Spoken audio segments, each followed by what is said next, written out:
তার শারীরিক মানসিক অবস্থা বিধ্বস্ত, উনি ভালো না ভাই। মানুষ যারা এখানে আছেন, আমরা একটু আগে উনাকে দেখতে গিয়েছিলাম। আপনারা জানেন উনি 917 দিন এই জগৎ থেকে আলাদা ছিলেন, তিনি সম্পূর্ণ 1917 দিন।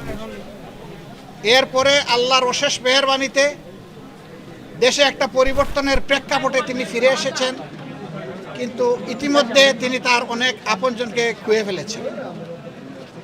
তিনি শারীরিক এবং মানসিকভাবে খুবই বিধ্বস্ত। আমাদের সাথেও তিনি স্বাভাবিক কথা বলতে পারেননি।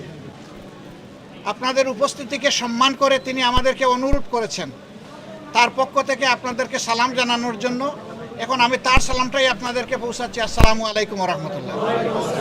তিনি আশা করেছেন যে তিনি যখন সুস্থ হয়ে উঠবেন তখন দ্রুতই ইনশাআল্লাহ তিনি সকলকে কথা বলবেন সকলের সাথে, এবং তখন আপনাদেরকে হয়তো আমরা দাওয়াতও করব, কোনো অসুবিধা নেই। তো এই মানুষটাকে আমরা এখন মনে করি যে সহযোগিতা করা দরকার। সেই মানবিক দৃষ্টিকোণ থেকে আমরা ওনার সালাম আপনাদের কাছে পৌঁছে দিলাম। ওনার জন্য আপনারা দোয়া করবেন।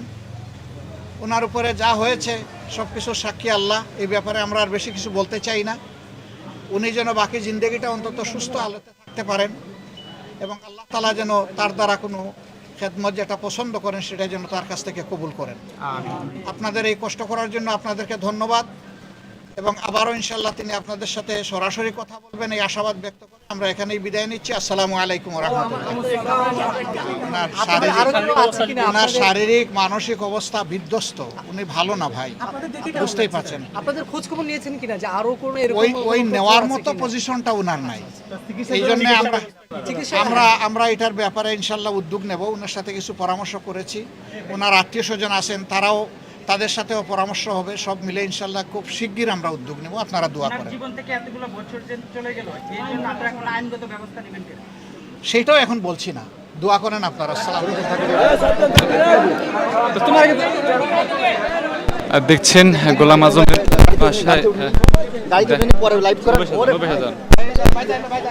দেখছেন সরাসরি তাকে এক নজর দেখার জন্য শত শত জামাতের কর্মকর্তারা তারা যাচ্ছেন। আমরা যদি দেখাই গোলাম আজমের বাসায় তার সন্তানকে দেখার জন্য ছুটে এসেছেন জামাতের নায়েবে আমির, জামাতের আমির।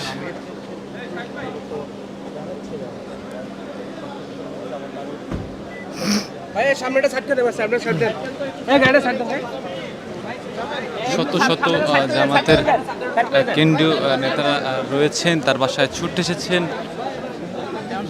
এবং সবাই সাবস্ক্রাইব করবেন, সাথে থাকবেন।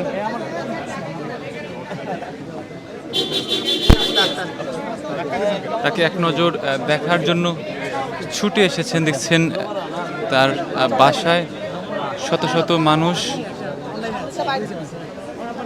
সবাই সাবস্ক্রাইব করুন, সাথে থাকুন, লাইক দিন, কমেন্ট করুন, এবং গোলাম আজমের যে ছেলের যে পরিণতি হয়েছে তার কি বিচার চান সেটি কিন্তু কমেন্টে জানাতে পারেন। এবং তার বাসভবনের সামনে শত শত মানুষ, জামাতের নেতাকর্মীরা ছুটে এসেছে তাকে এক নজর দেখার জন্য।